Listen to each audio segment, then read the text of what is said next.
Hey y'all, it's Courtney Ortiz here, and this week we're throwing it back to an episode that still sparks so many conversations behind the judges' table, the open category. This is a conversation I'm very passionate about.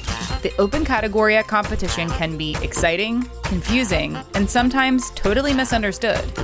Is it a creative playground or just a catch-all, free-for-all category? What are your judges actually looking for when a dance hits the stage labeled as open?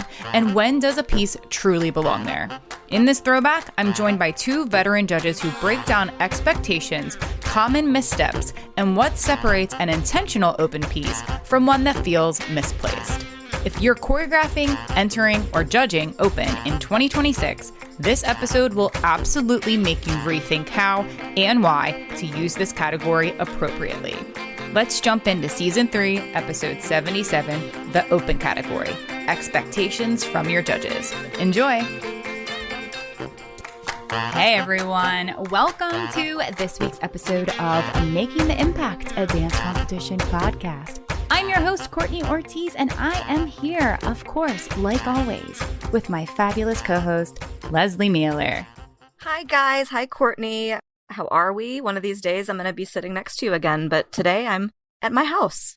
I know, I miss you next to me when we record the pod. It's always so fun to just get together once a week and record our podcast and catch up on life and talk a little bit of dance, talk a little bit about life post-pod recording, but I miss seeing you on the regular. I'll see you again in 2 weeks. Oh, perf. Yeah, it'll be great. Can't wait for that. Yay.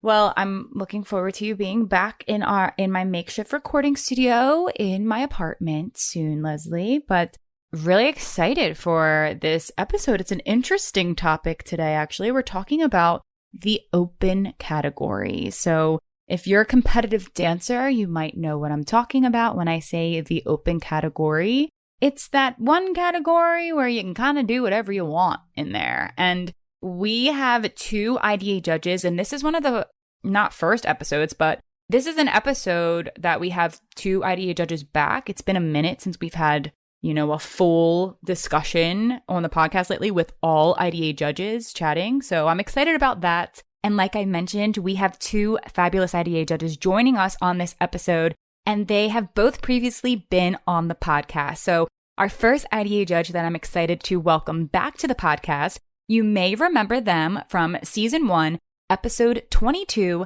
Levels at Competition. I am happy to welcome back Miss Amy Mays to the podcast. Welcome, Amy. Thank you for having me. So happy to have you back on the pod. Thanks for joining us. If you wouldn't mind telling the world a little bit about you and reminding everybody some of your credits, where you're located, and anything else you'd like to share with the listeners. So I'm in Black Mountain, North Carolina. I attended North Carolina School of the Arts and then graduated from the University of Greensboro with a BFA in Performance and Choreography. I went on to perform with Walt Disney World, and then I also performed with Horn in the West, which is the nation's, one of their longest running outdoor dramas. I run my own dance program for a nonprofit arts center, which is really fabulous because it hosts a pottery studio and a painting studio and an art gallery. So it's really a nice fusion of the arts. And then for the last 3 years, I've been traveling nationally and internationally with Olympic coaches and medalists to be a dance coach at these gymnastic camps for competitive gymnasts. Love it.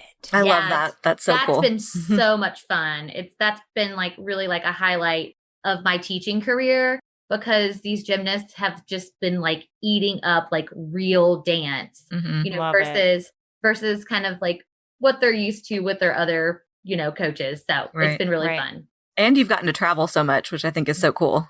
Yes. And we're actually going to be heading back to Sweden this July, which I'm very excited about. It'll be the first trip since COVID. So it's nice to be back. Oh, yeah. Good. I bet you're so excited. That's awesome. Oh, yes. Yes.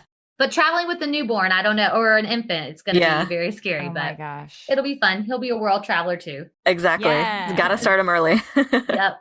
I love that. Well, congrats on being a new mommy and squeezing this recording into your busy mommy schedule. And we're pumped to have you back. So you're welcome. All right. Our very next special guest is someone who has been with IDA since day one, y'all. This girl has been here from the very beginning. She has written blog articles. She has been on the podcast a million times.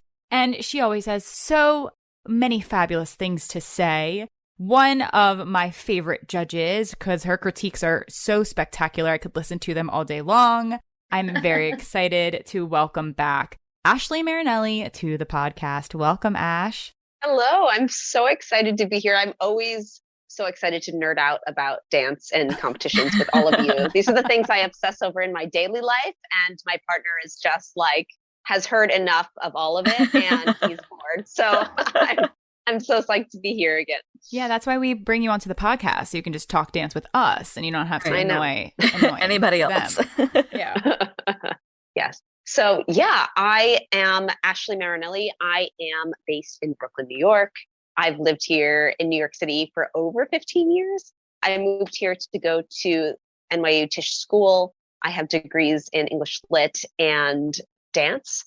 So since graduating college, I have made it my business to straddle the worlds of commercial dance and theater and concert dance. And so my favorite thing to do in the world is find the in-between, the hybrid situations where I can do all of those things. Right now, I have just choreographed an off-Broadway show called Stranger Sings. It is a musical parody of Stranger Things. It's hilarious. And our cast album was just released. Love it. So go listen to it on Spotify, Apple Music, all the things. Our cast is so talented. And then I have just choreographed a world premiere of a show called Techies, which is going to be opening in Slippery Rock, Pennsylvania, with a fabulous cast out there. And I can confirm that the show that I have been working on for the last 3 years, I'm the writer and also the choreographer of an immersive experience, just got a venue as of yesterday. Ooh. So we will be premiering that show at the Players Club in New York City, May 2022. Congratulations. So, Oh my yeah. Can you remind us what that show is called? Yes, it's got a long title and I could talk for actual hours about it and can't wait to. So it is called The True and Unquestionable Account of Dr. Joseph Snodgrass. Wow. So Dr. Joseph Snodgrass was Edgar Allan Poe's physician, possible lover, and potential murderer. Wow. Oh, So many things. So many things. Cool. And it's also about a real live, so these people are real in history. A journalist named Margaret Fuller, the first female journalist in history, first female war correspondent in history. And she and Poe were equally famous in their day. You can cut all this out, by the way. Feel free. She and Poe were equally famous in their day, but she got totally erased by history. And we all know Poe, but we've never heard of her. Many people have not heard of her. So that's my show. It's danced. There's dialogue. There is dancing, lots of dancing. There is music, but it's not a musical because no actor on stage sings. Mm. Wow. It's a playsicle. So you would put it in the open category is what you're saying. I would put it in the open category. Precisely. Good segue, Lesley. Oh my gosh. Stop it. That is too funny. That is great. So yeah. Wow. That's awesome. Well, Ash, thanks you obviously have an extremely busy schedule, and I'm super excited for all of these things that are coming your way. And actually, I was just thinking that if anybody listening wants to take class from Ashley and I right now, around the time that this episode is premiering, Ashley and I will be teaching with Spirit of Dance Awards at their SDA Experience conventions. So, Ashley, you're teaching tap, right? I'm teaching tap and you're teaching contemporary. I'm teaching contemporary. We're teaching some very different genres that we don't normally always teach, which is interesting. Yeah, I'm psyched. I'm psyched. We're going to hang out. I can't wait. It's going to be great. It's going to be awesome.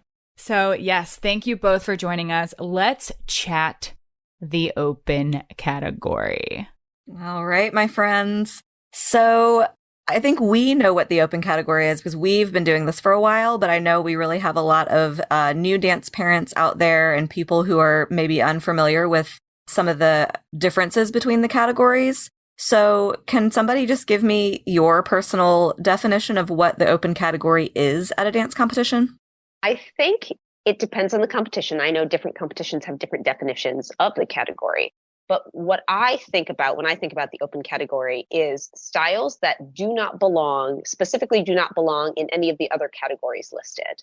And I have my opinions about what that is. Sometimes it's historical. If I'm looking at like soft shoe from the 1920s, like that is a very specific style that isn't designated in another category. Sometimes like if you're going to do something in the Lindy Hop world or salsa or traditional dances, like I feel like to me, I define it as things that do not belong in other categories. Okay. Oh, I love that. That's great. Yeah, And like, I agree. What fun styles that you mentioned. I'm like, Lindy Hop. That's great. Yeah. Yeah, most definitely. And as well, like a fusion of styles, because there's so many blended things nowadays. I think that it's also a place for blended styles of dance as well. Or, you know, things that come to mind are like theme dances, like that don't have a home in other categories. Like, I don't know, like a music box box dancer who, you know, has this awesome prop and has these ode to different genres, but doesn't really necessarily like pinpoint into one particular style. Yeah. Yeah. I totally agree with y'all. I think that there are definitely a lot of different genre categories at competition, but in a weird way, especially with how our competitive world has evolved over the last 20 years and how dance and what you mentioned, Amy, like a fusion of styles that has evolved over the past 20 years, I feel like that we almost need more categories at competition to really cater to these new trends and cater to these fusions. I think that like I'm a big I mean, if you've listened to the pod, you probably heard me say this before, but I'm a big stickler about proper category placement. And I know, Amy, you were on our levels episode and we talked about, you know, properly placing people in the right level. But I also think that goes hand in hand with properly placing students in the right genre of dance. And if you're uncertain, if it's a little too much of a fusion for you to really look at that and say that is jazz or that is lyrical, then open does feel like a safer place for that dance to live in the competition. Yeah, I think it's interesting that you brought up needing more categories, because I feel like if you go to any competition's website and you look under rules and regulations, there's a section you can click on that'll elaborate on the different genres that you can enter into. And I feel like we kind of live in, you know, tap, jazz, lyrical, contemporary, open, hip hop. Mm-hmm. Right. But you've got character, you know, you've got open. Like there's some categories I think that just get forgotten about. And I don't like the music box dance you sort of alluded to. To me, that would have maybe gone into a character category, but nobody uses the character category. They use open instead. And I'm kind of wondering, is that because if you entered something into a character division, would that just negate the competition of it because nobody else is in it? You know what I mean? Like, is that why people are heading towards open with some things? Yeah. And my pet peeve is when something is theatrical in nature, but people don't want to define it as musical theater. Right. Like they want to define it as like theatrical contemporary, which to me can either just go contemporary or it can go theater. Like theater doesn't have to be one thing. Theater doesn't mean jazz. Theater doesn't necessarily mean that you're dancing to a song from a musical. So I also like it when people challenge these categories and therefore expand them. Right. That's my favorite thing to see. And I think I reserve the open category, but I will say open category for me as a judge, I am looking for something additional. I am looking for other rules that I might need to apply that I don't apply to the other styles. It means that I look closer. And if I look closer and don't discover anything different than I usually see in a jazz category or a modern category, that's when I'm disappointed. That's when I go, am I missing something? And I spend a lot of time thinking about like, why is this dance in the open category? Totally. Yeah, it's extra attention that I open my mind and I open my awareness to see possibly what is different about this dance. And if I can't find anything different, that's when I get upset. And that's maybe when I take points off. Yeah. Yeah. I've totally felt that. I looked back and forth down at my sheet and I'm like, wait, this is why is this an open? I don't understand.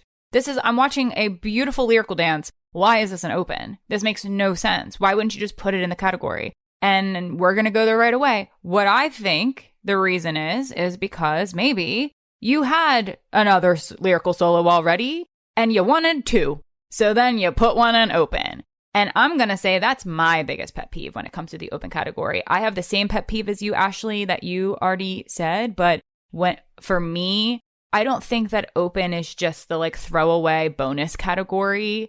I think that there are some expectations for what we want to see utilized in open. And what I don't want to see is your second solo that is identical to one that I already watched, which is what happens Also, all the time. Absolutely. I totally agree. And also, if I've already seen you do a lyrical solo, I don't need to see you do another lyrical solo. Yep. My critiques will probably be very similar to the first one. And I always think you should never do more than one solo unless you are changing categories. My favorite dancers to watch at competitions, they come on with they have a tap solo, they have a point solo, they have a hip hop solo, then they have, Fosse jazz solo. I mean, I love nothing more than to watch people be versatile. But I only need to see you do one thing. Right. Yeah. If you're competing, you know what I'm trying to say. Yeah. I mean, 1,000% agree. I witnessed it this weekend judging. There was a dancer, I think she had 3 solos, and she had the open category was towards the end of the session. So I watched her actual lyrical solo first. Beautiful, gorgeous technique, exactly what I expected for a lyrical dance. Then she came out about 10 numbers later in the open category, changed her lyrical costume to one that was identical but just different color. The choreography was practically the same, song was slightly different, like same exact dance.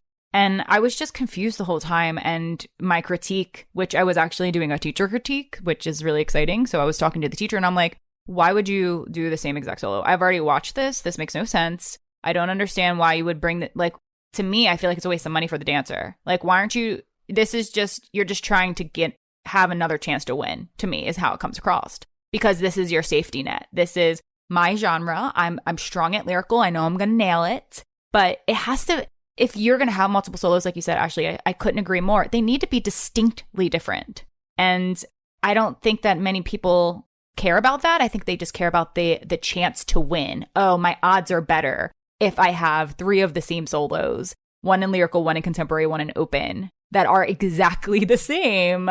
And well, one of those is going to have to get top overall. You know what I mean? And I'm curious to hear what you all think, because I know you all judge also. And Amy, please talk.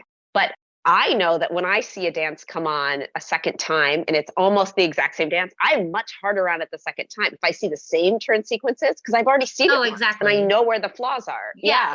I mean, I feel like there's that second solo is like 9 times out of 10 going to score lower than that first solo, because we've seen the same tricks, we've seen the same turns, we've seen all of the same technical issues, and they're just expanded by, we kind of zone in on them even more. And I think it's 9 times out of 10 going to score lower than the first. So does this become an issue of teachers not wanting to push their dancers because they're afraid they're going to upset a parent or a student that maybe just wants to stay in their wheelhouse? Like, how do we as teachers in this business, help push these dancers to get out of that comfort zone? I mean, I think that's a big part of it too. Like saying that, if you want to do 2 solos, that's fantastic, but they are going to be completely different. One will be in your wheelhouse, but then one is going to really challenge you. I really like that idea.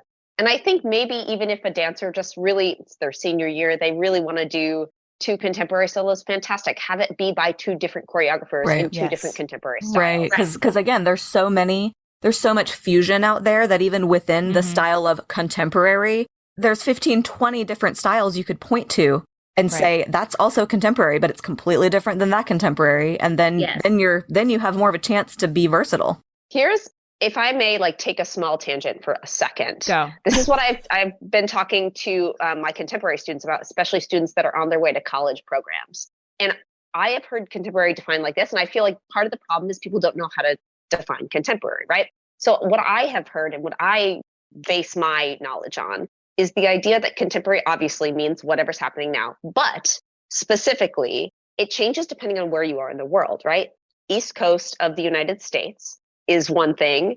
If you veer West Coast, we get more commercial. If you veer European, we get less commercial. New York is kind of the middle point. But I've always heard that contemporary is a fusion of modern, postmodern, possibly a little bit of jazz, and street styles. So you can dial those knobs up and down depending. So as I've come to understand it, New York is pretty much, the knobs are even, right? We've got just as much modern, postmodern street styles and possibly a little bit of jazz in there. The farther you go West Coast, the more the dial gets turned up on the street styles. And the more you go European, the more the dial gets turned up on the postmodern and functional movement and experimental stuff. So I think all of that, no matter how you turn those dials, they all belong in the contemporary category. Now, if you're only doing postmodern or you're only doing like Graham Horton classical modern, then it goes in the modern category. And I would even put postmodern in the modern category because it's a different set of rules. But any other fusion of those styles belongs in contemporary.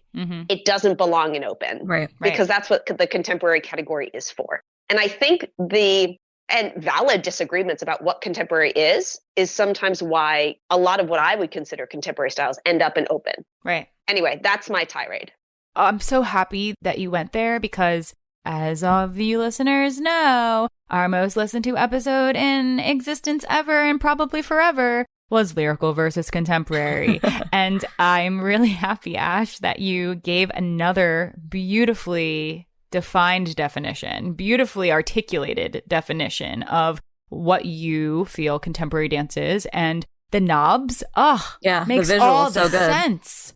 Makes all the sense, y'all. I hope y'all take that, go watch what you think your contemporary dances are when you're rehearsing them, and decide, is this contemporary or is this modern? I would say, and please remind me what was actually said on that very well listened to episode, I would define lyrical in comparison as, and I welcome arguments to the contrary, I have always heard that lyrical must be about the lyrics of the song. It is interpreting the lyrics, number one. And number two, it is usually a fusion of jazz and ballet. Would you agree with me, Amy? Yeah. I mean, that's how I grew up with that genre. But kind of dialing back to contemporary is really interesting because, at North Carolina School of the Arts, when we were in that program, it was called contemporary dance, but it was very much Lamone, Horton, Graham. Like it was what many people will say modern, modern training or whatnot. So it is interesting to see how it's, changed over the years and what has been incorporated into it. But you said something about what is in the now kind of thing, what is current. And so I do like that description of it. But moving back to lyrical, lyrical, that was what we were brought up as far as training when we were training in that style. So, yeah. And we're all kind of the same generation. Like Courtney, I think you're at the younger end. Amy, I think you're at the older end of like how old all four of us are. But like we came of age learning lyrical as exactly that. Exactly that. Maybe the people before us were a little bit different, but like so that's like where our understanding of the genre comes from, is from our background. But then that came from where our teachers came from. You know what I mean? So like it began somewhere in the late 70s and 80s. Our teachers learned it and, it's evolved since then. Yeah. When did lyrical come about though? Like, was it the late 70s and 80s? I was going to say 80s, 80s, 90s. Yeah. I thought it was like later than that. I wasn't sure though. I mean, I have heard Susie Taylor was like a huge proponent of like the lyrical movement and people of that ilk. Right. I don't pretend to be like dance history aware of exactly where that category comes from, but I think it is that generation. Yeah. I think also that, correct me if I'm wrong on your behalf, but contemporary didn't exist as a category when I was growing up. No. You had lyrical, you had modern, but very few people that I knew entered in a modern category. Right. So lyrical was kind of the grab bag. I don't know if open even existed when I was younger. There was an acro category that I remember. There was lyrical. And at the time, lyrical was also contemporary, but contemporary didn't really exist yet. Right. So it was kind of a catch-all. Or they even called it lyrical jazz. Right. Lyrical jazz. It was listed as, so I'm curious, Amy, since we're sort of talking about how, the category, not that it's become necessarily my kind of awful verbiage is a dumping ground.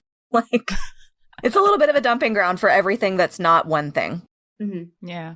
But since you have so much of an acro background with your teaching, what I've noticed is that not only does does open just is a catch-all, but it seems to serve as the acro category now. Because I feel like, 10, 20 years ago, acro was acro. And if you did acro, you did acro. That is what you did. Right. Maybe you incorporated a lyrical move here and there, a jazz move here and there, but you were doing acro and that's the category you were in. Now, I almost feel like you don't see anybody in the acro category, but you're seeing so much acro in the open category that you might as well call it the acro category.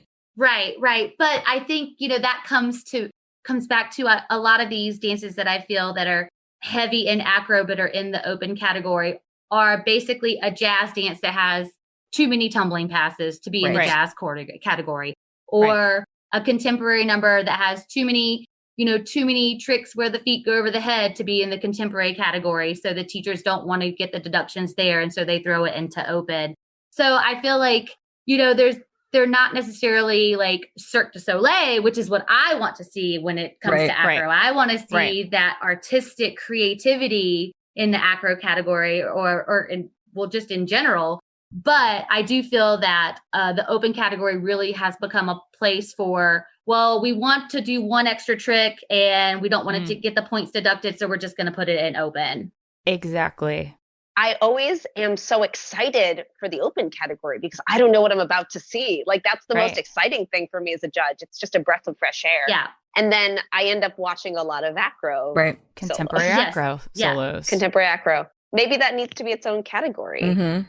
And that's kind of where I was getting at with some of like where we need more categories at competition. Mm-hmm. I don't think there's a lot. I mean, every competition's different with how they structure their awards. And I think it is important. I briefly mentioned this to Lesley before we started recording. There's a handful of people out in the industry that feel that we shouldn't even be competing in genre-specific categories. It should just be a dance that you get feedback on. And while I can understand where people are coming from with that concept, I also feel like that I like the structure. I like knowing that I have rules that as a judge, I need to make sure that you're checking off the boxes of what jazz dance is and what lyrical is, because we are in this fusion world right now with all these styles blending, like acro contemporary and lyrical jazz and street hip hop or like street jazz, whatever. Like, there's just so many different fusions of styles that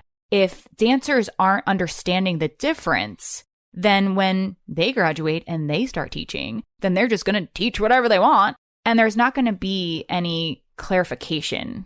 I think for me, that's important. But I also feel that because of the way our industry has evolved, there should be a contemporary jazz category. There could be a contemporary acro category. There 1,000% should be a street jazz or a jazz funk category at competition, and not just hip hop. Right. Because hip hop, there's obviously many styles of hip hop, but some things like people that are hip hop judges have an expectation of what hip hop dance is. And a lot of people are bringing street jazz to the competitive stage. And those are two different styles in my brain. So why can't we have subcategories? Like, why can't we? Dancers, have you ever gotten feedback at competition and thought, wait, what did that correction even mean? Or teachers, have you ever wished for feedback that helps you bring your choreographic vision to life and make sure your story is actually reading on stage? Why wait until you hit the stage to get an unbiased opinion? Now you can have a fresh set of eyes on your dance before you hit the stage with IDA's online judges critiques. Our critiques are done by professional, pre-screened judges from IDA, many with decades of experience behind the table. You can even request a judge to specialize in your submitted dance genre, so you're getting feedback that actually makes sense for your style. From technique to performance, execution, and costuming, your judge will offer personalized feedback based on your requests. Our service guarantees delivery within 5 business days, or upgrade to 24-hour rush delivery for those last-minute prep sessions before competition. And we even offer our unique choreography consult critiques. These are designed just for the choreographers, teachers, and studio owners. Instead of focusing on the dancers and the feedback, your IDA judge will do a deep dive into dissecting your choreographic elements, from concept to transitions to formations and storytelling. Want to learn more about our online critique service? then head to our website at impactdanceadjudicators.com/online critiques or click the link in the show notes to submit your video and see exactly why IDA's online critiques are the most trusted in the industry.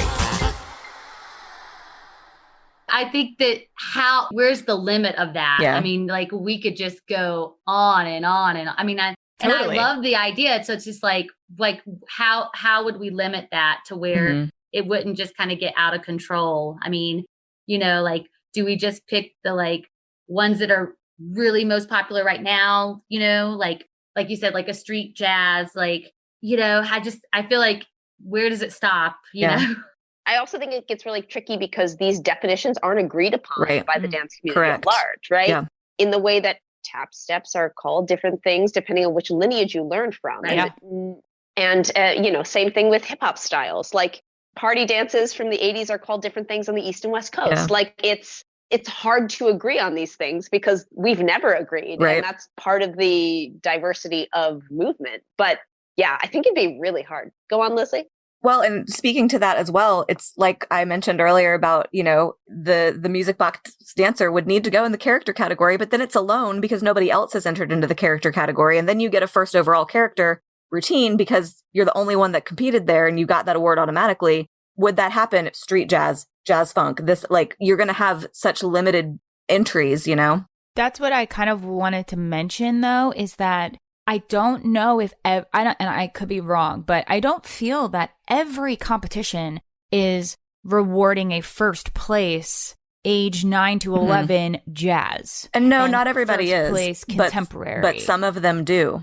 Right. So, I mean, then like it could get very out of hand if they were. But, again, then in my brain, I'm just like, there's just too much. Yeah. Like, I know what you guys are saying. Like, there could be like a trillion different categories. Yeah. Like, where does it end? But also, do we need to acknowledge the best junior jazz dance and the best petite jazz dance when there's already a first overall against everybody? Yeah. Like, I think that there's just so many awards. I was actually just sitting here as you all were talking, and I was kind of thinking, what if the person submitting the dance could type in whatever genre they think the dance is when they help the judges out Yes. to understand what rules we are applying. Exactly. Yeah. Instead of having to kind of put it into a specific category, it could be like, this, I'm entering it contemporary jazz. So I already know when you enter on the stage what you I think expect you're from- doing. Yeah. I love that. I love that idea. I like that a lot. Yeah. I'm like, Yeah. that's Did fantastic. we just solve the problem? we solved it. Change the industry. Right, And from the and, inside I out. think that way, the only way that it would work is that if we don't highlight,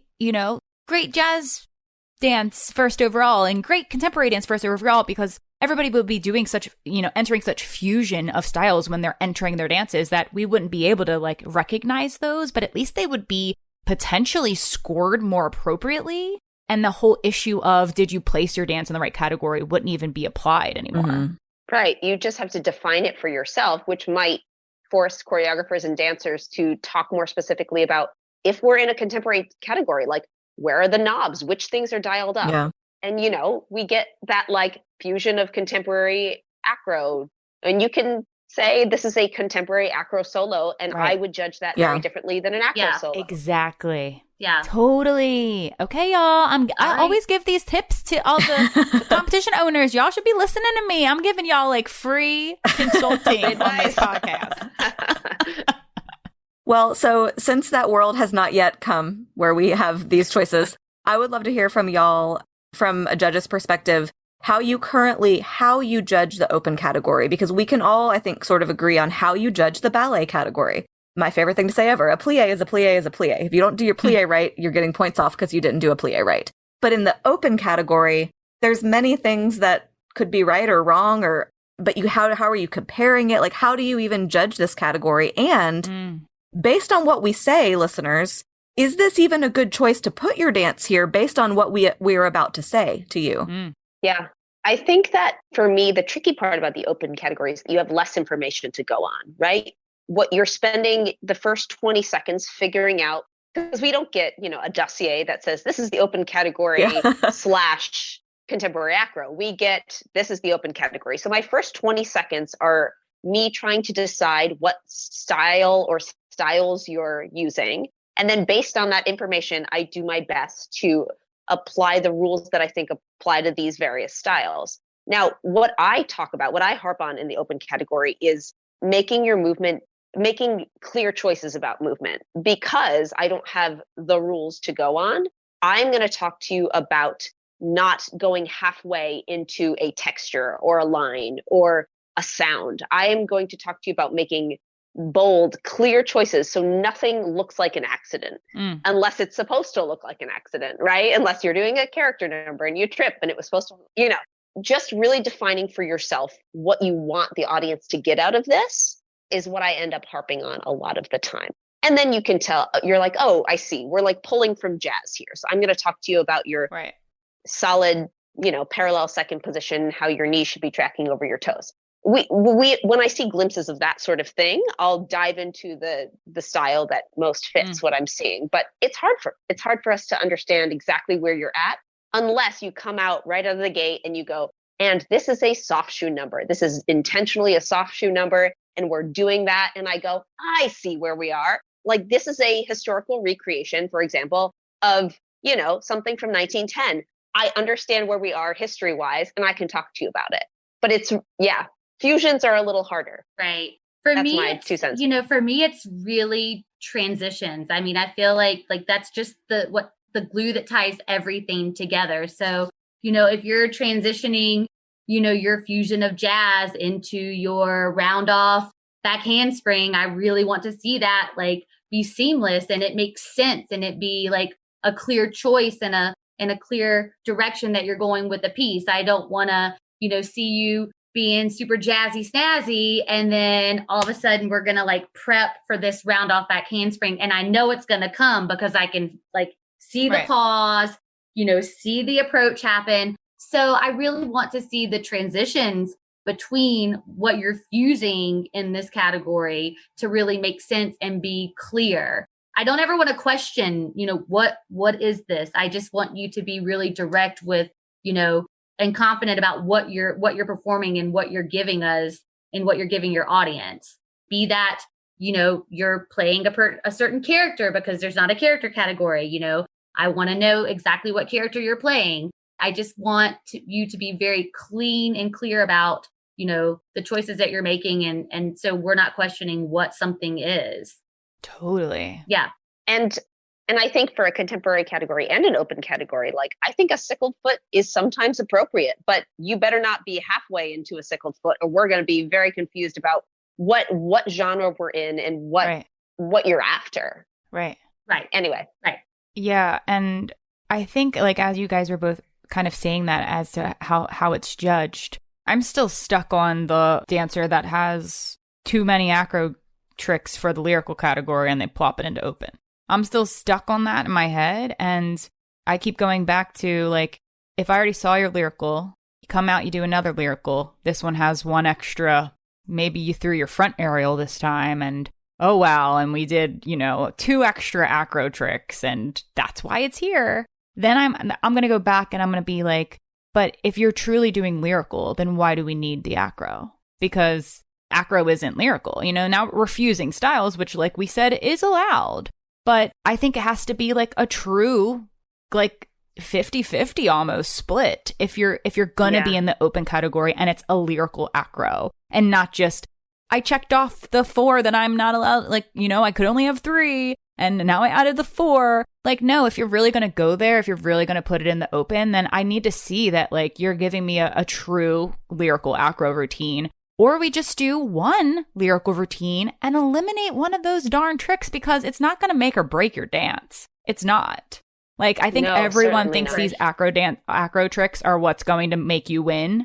And I want to see you actually dance the style that you are entering. And I don't care about the acro tricks. They're taking over the world for some reason.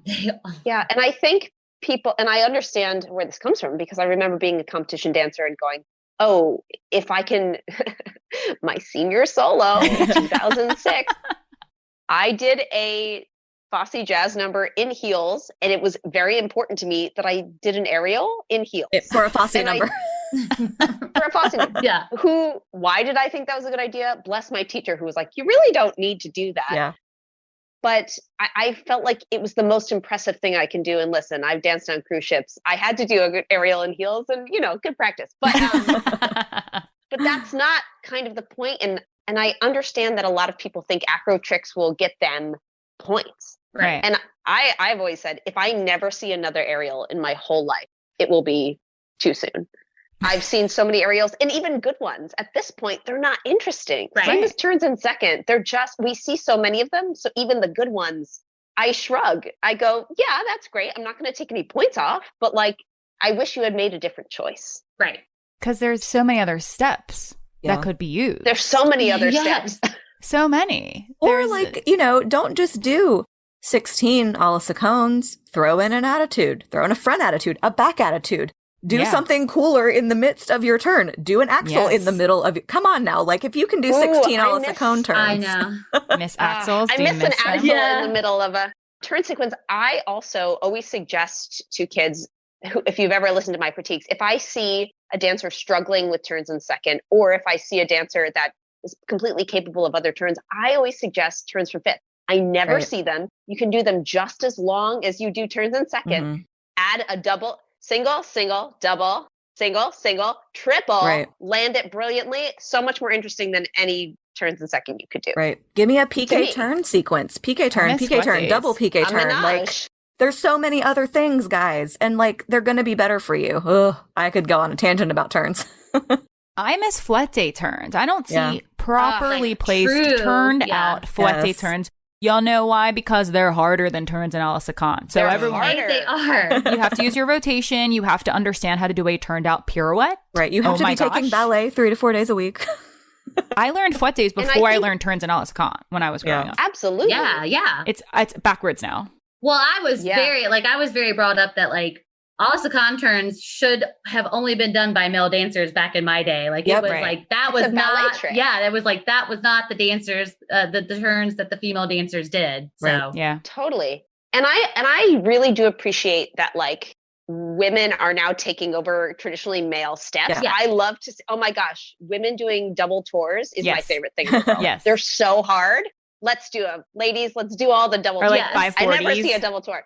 Oh, 540s, so hard. I've seen a few people at competition, though, do some, ladies doing 540s. Oh, it's amazing. I die on the floor every time.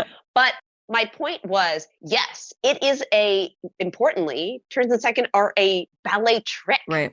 Ballet tech. If you do a turn in second in an open category, I go, we are in ballet land now. I'm going to judge this moment as if it was a ballet solo because that's what it's supposed to be. So anyway, bringing it back to the open category. Yes. Well, Courtney, you did a little poll in our Facebook group in preparation for this episode, and I find it really, really, really interesting that out of 15 responses, over half of them, the reasoning for putting a dance into open was exactly what you said a few minutes ago. We had too many acro tricks for these other categories, but some of them did say, but we aren't up to par to compete in the acro category against gymnastics-y acro, so we put it in open. But there was never there's a couple of responses that said, it was a fusion of this. We thought it would do better because it was a jazzier lyrical and we didn't want to put it in lyrical. There were some explanations that did sort of make that kind of sense to me. But I found it very, very telling that most of the responses were, we had too many acro tricks. This person, Ashley, responded and said, my daughter's first solo last year was in the open category. Too many acro tricks for it to be put in the lyrical category, but not enough to put it in the acro category. I will say that it feels like everyone's kids are in the junior division compete in open these days. Mm-hmm. The field she was competing in was extremely crowded versus the other categories. Yep. And that's because acro is ruling the world and everyone thinks that they need 5 aerials and 3 front handsprings in a dance. And again, I'm going to go back to eliminate those skills and put it in the category that it belongs because no offense to the open category, but I'm kind of going back to what Ashley said at the very beginning. I want to see something that just doesn't fit anywhere else. If this is a lyrical dance, I don't feel like that the excuse, because to me it's an excuse, the excuse is, well, I needed to have my 4 acro tricks in my solo. No, you didn't. Pick the 3 tricks that you're best at. Right.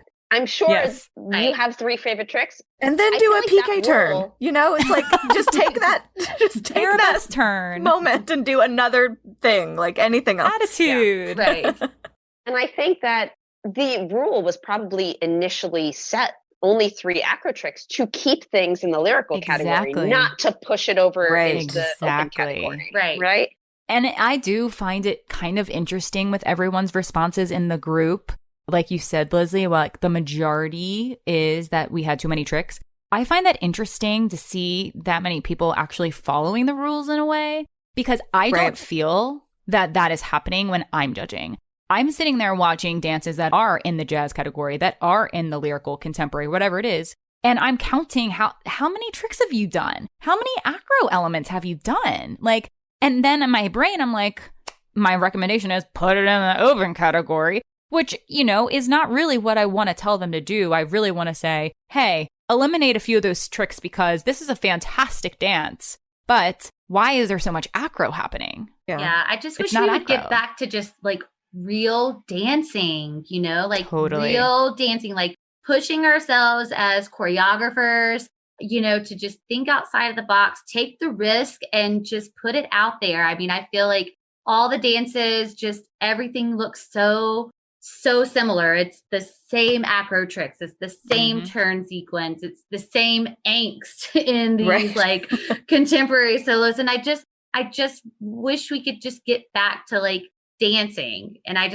miss it, you know, I miss the creativity. And, you know, I know that it's competition and people want to win and it's hard to put yourself out there. But, you know, I feel like that's really the only way we're going to continue to grow this art form. And I mean, maybe this isn't a hot take. I don't think it is. But like, should the point be to win if you're only winning in a certain way where you have to kind of mold the rules around yourself? Like, maybe you should be that is a hot take. Maybe you should be competing in a really crowded category, because then if you win that category, you sure deserve it. Yeah, right. As opposed to like coming in what feels to me like second because you attempted to be. And I don't know. I feel like maybe competitions aren't about winning the trophy. I mean, again, maybe not a hot take, but like, to me, competitions, I wrote a blog about this, the first blog for IDA, maybe. Yeah. I don't remember. But like, what I got out of competitions was not, oh my gosh, check out my trophy. I won some trophies, but like, no one in my professional life has ever asked me, was I crowned Miss Star Barbie Dream Boat numbered? No one in my professional career has ever asked me about my trophies. And so if that's the case, then why are we competing, right? Are we competing to be inspired and to be on stage and to learn and to grow? Then it shouldn't matter what category you're in or whether the category is crowded. Right. Exactly. Yeah. I think that everyone's kind of trying to like not cheat the system, but it's no different than the level talk. And I feel like in a way, like category placement goes hand in hand with the level talk. Everyone's like, well, you know, it's not fair. It's not fair. It's not fair. That's what everyone's excuse is when it comes to where dancers belong. Well, it's not fair if they don't get to do their 4 acro tricks because they're really good at them. So why can't they do them in the jazz category? You know, it's not fair. I'm like, actually, we all should be competing against each other because it shouldn't be about, well, there's not going to be anyone in this category, so that means that I'm automatically going to win. Like, why is that how we're approaching competition? Is that win worth anything? Exactly. It's an automatic win. Like, good for you. Wow. Wouldn't you don't you want competition? I don't know. Isn't it more of an achievement if you actually did get in the top 10 against 500 people versus 40? Yeah. I think so. Most definitely. I think so too. So, yeah. But maybe I'm just old school. I don't know. Maybe we're just old school and we have to just catch up with the times, you guys. Oh gosh, the times. No, I'm gonna go there. Well, and I think too, just something to also just point out to our listeners, we do not hate acro. I do not hate acro. Oh, I love that. If you are doing acro in the correct place, give me all of your acro. Do it well, do it safely, do it in a way that is explosive and entertaining and creative, but do it in the right place, because it just doesn't need to go everywhere. Just like, you know, all conturns don't need to go everywhere. And a paradiddle doesn't need to go everywhere. Like, nothing needs to go everywhere. Just like, find your lane and stick in it, you know? Yeah. I also, to play devil's advocate, I think maybe there's also a problem with how we're defining acro tricks. Oh, yeah, totally. Because not to say that we can't all agree that an aerial is an acro trick, a back tuck is an acro trick. But I'm thinking about like in the contemporary category, some like floor work, really athletic partnering, like is that considered acro? Like I'm of the mind that like, no, that's contemporary and we should, excellent acrobatic floor work in a contemporary category should not count as acro. Right. That's because that's inherently part of contact improvisation and like counterbalance and weight sharing and like where. So yeah, maybe it's about talking more specifically about what acro tricks are and where they belong. Yeah, I totally agree. I don't know. Well, because there's more now than there ever was of these kind of really innovative floor work things and head springs and head spins and like all kinds of things that like for me, I could never do I couldn't even do an aerial. You know what I mean? So like the way that I think of acro has changed so much over the years that it's like, oh yeah, that looks like a contemporary piece of floor work, but it also seems to take so much more than just a nice lunge. Then, you know what I mean? Like to me, those two things are not the same. So, you know, I do think that it's an interesting conversation to think about what is acro, what is considered acro, what does a competition consider acro? Is it just that your feet went above your head? Is it when your hands move the floor, like take out, you know, come away from the floor? Like the definitions are so open to interpretation, I think. Right. And there's not a real like true syllabus for each style, you know, that is agreed upon by all the professionals that so there's so much interpretation that, you know, I think you have to really, unless competitions will specifically list, you know, what they consider, you know, steps in each genre that teachers can go by, which we should know already, but you know, sometimes you just need that refresher. But I mean, then you're having to, you know, are you having to recategorize at every competition, you know? Right. Would it be great to have the federation, like a one governing body over dance competitions that like have all the the things out there, and then we could follow all those rules for every competition. Yeah.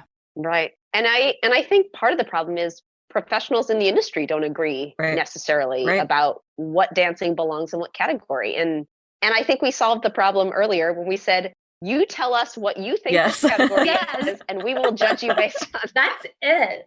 That's it. Even if it would be awesome if that was it for the entire competition, but even if we just let that be an option for the open category, when they're applying for the open category and they're entering a dance that is a fusion style or doesn't belong in jazz or ballet or lyrical, then you can tell us what it is. And then on our score sheets, it says open category, sub-label, subtopic, subgenre, whatever they say.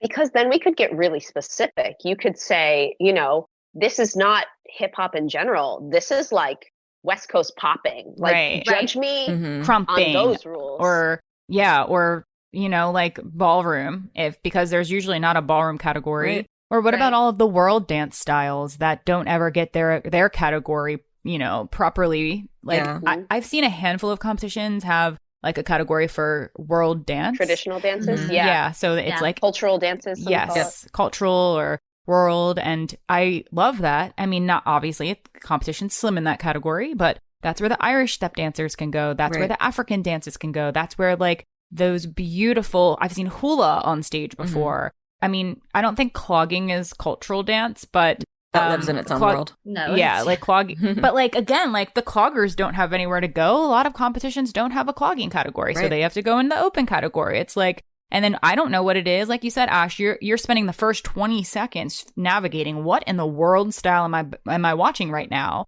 If the teachers could tell us ahead of time, wouldn't that solve a lot of problems? Wouldn't that give 20 seconds more feedback from Ashley Marinelli on her critique instead of her trying to figure out what in the world this style is? It'd make our job easier, and it would make us score you more appropriately. Right. So I think we covered a lot of open chat tonight. Anything that we missed that we need to tackle, or feeling pretty good about it? I think this was really great. This went in a lot of great directions, and I think had a lot of really interesting points of view that I think people are going to be like, oh, I never thought of that, which is great. I agree. Yeah. I can't handle the dials. I'm like, I visualized it and I was like, oh, because I remember, and you can put this in maybe, Courtney, because I did want to mention this earlier, but we went away. When we did the IDA virtual competitions, and we had so many dances from around the world, from countries that I didn't even realize had competitive dance in the way that we understand it. Some of the European dances that came in, were entered into categories that I was like, okay, I'm going to watch a contemporary dance. And then I saw something that I was like, I don't see this as contemporary. But then Ashley, when you were talking about the fact that there is some street involved in in different forms of contemporary dance, I was like, oh, wait, yes, the people from the Netherlands, that's what they were doing. And that does belong in that category. It just like light bulb went off in my head that different parts of the world, do things differently. And that's the beauty of the dials, is that like you have to figure out where your dials are set to understand where you are in the contemporary landscape. Mm-hmm. And I remember, so I lived in Europe for a while and I was dancing in Austria, and I had to redefine what I thought of as contemporary because specifically the people I was around didn't called everything. Wait, now I'm trying to remember what it was. They would only call like traditional modern styles, Graham, Horton, Lamone, modern. Mm-hmm. Everything else was contemporary. Even postmodern was contemporary. So like terms change. But I was a judge on this virtual competition that we did. And a lot of the street styles, house dance based. Yeah. And it's a huge, as I experienced in Europe, house is like taught well and often. And it would be so nice, instead of saying like, this is a hip hop dance, you go, no, this is a house dance. Right. This is like, judge me on that criteria. And like, I think people well versed in like different styles go, oh, I can identify that immediately. I know how to talk about it. But anyway, that's my 2 cents. That's great. I just randomly pulled up a competition's like categories. Ooh. I won't say who, but they do have a clogging category. They have acro ballet, clogging, contemporary hip hop, international, jazz, lyrical, modern, musical theater, point, tap, song and dance, open, and then the pro-am category. What is pro-am? Pro-am is when you're an adult. But you like teach or make some kind of money from dancing. Which I find interesting that that's listed as a category, a genre category and not a level. Yeah. Because then that means that dancer can do whatever in that category, which is sort of annoying, Right. Yeah. But usually that's there's kind one. of like... That's the gist of what is offered at competitions in the category breakdown. So I do see how a lot of things can fall into open. And especially if teachers are just like, you know what, I just want to play it safe and put this dance in the open because I just don't want it to get ripped a new one in jazz or ripped a new one in another genre that it doesn't really fit. And I think that's the bet for me. That's what is the best description. It needs to not really fit anywhere else. Yeah. Not just be the throwaway category. Yep. Like you said, Lesley. So yeah, y'all, we talked open tonight. Loved all of the advice that we all gave. I think this will be very informative and helpful. So, hey, y'all, if you have an open solo out there, if you have an open dance listening and you're about to enter it in the open category, really make sure that it belongs there. After all of this feedback, though, your judges that are going to be sitting behind the table this season gave you. That is what we're here to do. We're here to help give some advice, some input, maybe a different perspective that you never thought of. And I'm so happy we did this episode. I'm also, yes, Ashley, thank you so much for that beautiful contemporary definition. Living for it. And I would love to hear alternate definitions, because that is by no means the end-all be-all definition. That is the one I go by. That is the one I tell my students about. But there are many different definitions. So don't let me be the end of the conversation. Yes, keep the conversation going, which is always what we want here on Making the Impact, is to spark information and to spark a conversation and a new perspective. Absolutely. Well, thank you both for joining us this evening on the podcast. And if you wouldn't mind sharing one final tidbit of advice in regards to the open category to lead us out. I will say I love the open category. Take advantage of the open category. Use it. Use it to do things that you've never seen before. That's my favorite kind of open category dancing, is be unlike anything you've seen at competition. That's, to me, what the open category is for. And that's what makes it so exciting. I would say for me, the open category is to allow yourself to be as creative as possible, to be very clean and clear with what you're giving your audience, to take the risk and to just put yourself out there and just enjoy the fusion of styles that you're giving us. We hope you enjoyed our throwback episode on the open category. Special shout out to our IDA judges, Ashley and Amy, for joining us on this chat. Don't forget to follow them on Instagram. You can find Ashley at ALM433 and Amy at MazeAmy. Don't forget to follow Making the Impact on Apple Podcasts, Spotify, Amazon Podcasts, and pretty much everywhere you listen to podcasts. And if you want more exclusive episodes, support our podcast by joining our Platinum Premium membership for only $5 a month. Join now at impactdanceadjudicators.com/platinum premium or click the link in our show notes. Coming up in the next few weeks, look forward to an episode on inclusivity and diversity at dance competitions, another IDA competition feature, and an episode all about point.